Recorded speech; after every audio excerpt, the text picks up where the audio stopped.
reporting for Katie Chats at Technicolor in downtown Toronto with writer-director Andrew King. What is the most exciting part for you starting your series, The Body? Well, the most exciting part about The Body is that it's actually based on somebody I know. I'm not going to say his full name, but anyways, his name is The Body in the episode, and the coolest thing is that there's a studio called Breakout Studios, okay? And this girl, Rachel, unbelievable person, she set me up with 2 days of shooting there. And what I did is I went home and I got the 2 days space, and I wrote the script from 1 to 4 in the morning, and now we're shooting next week, and it's just all coming together like insanity. What is the story about? What's at the heart of your story? Okay, so this is pretty wild. All right, so it has a lot to do with the seduction community. So the game, you know, Tom Cruise's character in Magnolia and things like that. So it's about a young 25-year-old guy who still lives at home. He still lives in his parents' basement, but he does workshops. He does seduction workshops. And his goal in life is to become a really well-known name in the community. He wants to get his book published. It's about 3/4 finished now. He really wants to make a name for himself, but he has his problems. Like, he has his ex-girlfriend who dumped him, 8 months ago. He keeps showing up at her apartment, and he has his own kind of very pathetic moments. So with that kind of holding him back, he really has a hard time getting to the top where he wants to be. Do you think that this is a very relatable story for our generation?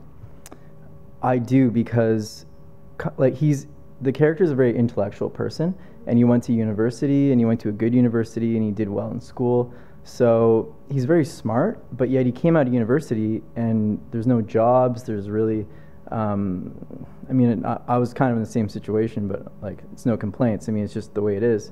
But it's kind of a comical play on that, because he drives this busted up car, he lives at home. There's a scene where his mom is yelling at him from upstairs, but we never see her, we just hear her voice, and he's getting ready, he's putting on his like pickup artist shirt and pants, and he's like tight pants. She's like, where are you going tonight? He's like, I'm going out, leave me alone, like yelling at her as he's like getting ready, like looking in the mirror and getting ready to go out. So it's this play on sort of the young adult living at home, but yet a lot of young adults that do that kind of go the entrepreneurial route, because it's kind of hard to work your way up in anything, and this is his passion. He says, you know what, I'm going to go for it. And I find a lot of people are doing that, which is kind of cool. Shifting gears a little bit, you're also working on a docudrama, The Pump. How did you get on board with that project? Well, first of all, the two shows I'm doing are The Pump and The Body, and I understand that those are very similar names to each other. It's kind of like the Good Life body pump, like exercise or something like that, but they're very different. The Pump is about, follow him on Twitter, at Shamrock Fitness, Kevin McAllister. It's about his journey of, again, kind of becoming a big name in the fitness world.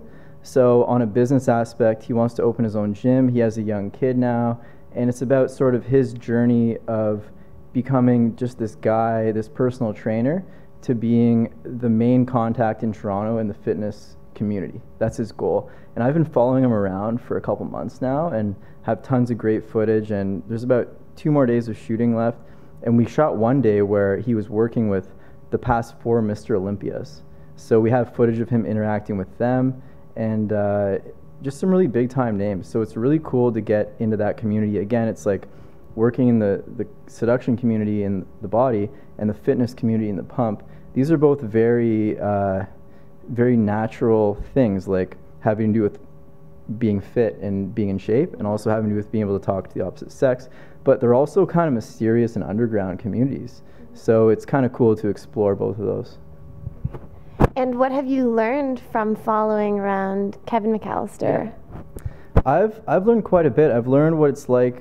He's a little bit older than me. He's early 30s, and he has a kid and a wife and a really great family. And it's been cool for me as a 25-year-old guy just to see that world a little bit and see what it's like to start your own family. And still at that age, he's still pursuing his dreams and his goals, and that's really great for me to see, because I'm doing the same now, and to see a lot of people that start and they don't actually continue doing it, but to see him doing it, I think this story is going to be really compelling, and a lot of people are going to be drawn into it for sure. What are your goals for the future? Okay, my goals aside from take over the world, I guess. Aside from that. Yeah, appear on Katie Chats a few more times. My goals for the future, I'd say, are to develop, well, these 2 stories. I have another one I've been writing since about January that's kind of top secret. But unlike the first 2 I mentioned, this one's more of a female. It's about 4 women. I'll just leave it at that. But I know it's hard for men to write about women, but it's about a real person. So my goals for the future are just to become the best writer and director I possibly can, because I think it's so important. Sometimes I ask myself, you know, I'm running around with a video camera and I'm like getting actors to do this and that, and it almost feels childish at times. Like, what exactly am I doing? But then think to myself, one of my favorite quotations of all time is actually from Tupac, the rapper, and he said, "I can't promise that I'll change the world, but I can guarantee that I'll spark the brain that will change the world." So to me, I found that really interesting, and I didn't really apply it to myself. I applied it more to the general process of filmmaking, because think of any politician, think of any in our modern world, like prime minister, the president, anything like that. They all grew up watching movies, right? And whether they realize it or not, when they get up there and they give their political speech, they're definitely thinking about certain film characters that they've seen before, because giving a speech like that is kind of like being in a movie. So whether they realize it or not, movies affect anyone, and especially the most influential people in the world are inspired by films. So it reflects society, and society reflects films, and I think it's so important. And I think the way my brain works personally will be used best as a writer and director. Like, I think I can contribute to society the most on that capacity. So that's what I'm trying to do. I've got my website dropping in the fall, and my own sort of production company title, but not really rushing it right now. And what will the URL, the web address be for your website? Well, right now you can follow me at MTVAndrew on Twitter, and once that's all sorted out, I'm probably going to post it on there first, and give some love to my Twitter followers. So it's not really decided right now. I have like 3 or 4 different production company titles I'm going to go with, so we'll see with that. MTVAndrew. Well, best of luck with The Body and The Pump and all of your upcoming projects, and thank you so much. All right, thank you. Peace. I'm Katie Uhlmann reporting for Katie Chats at Technicolor in downtown Toronto.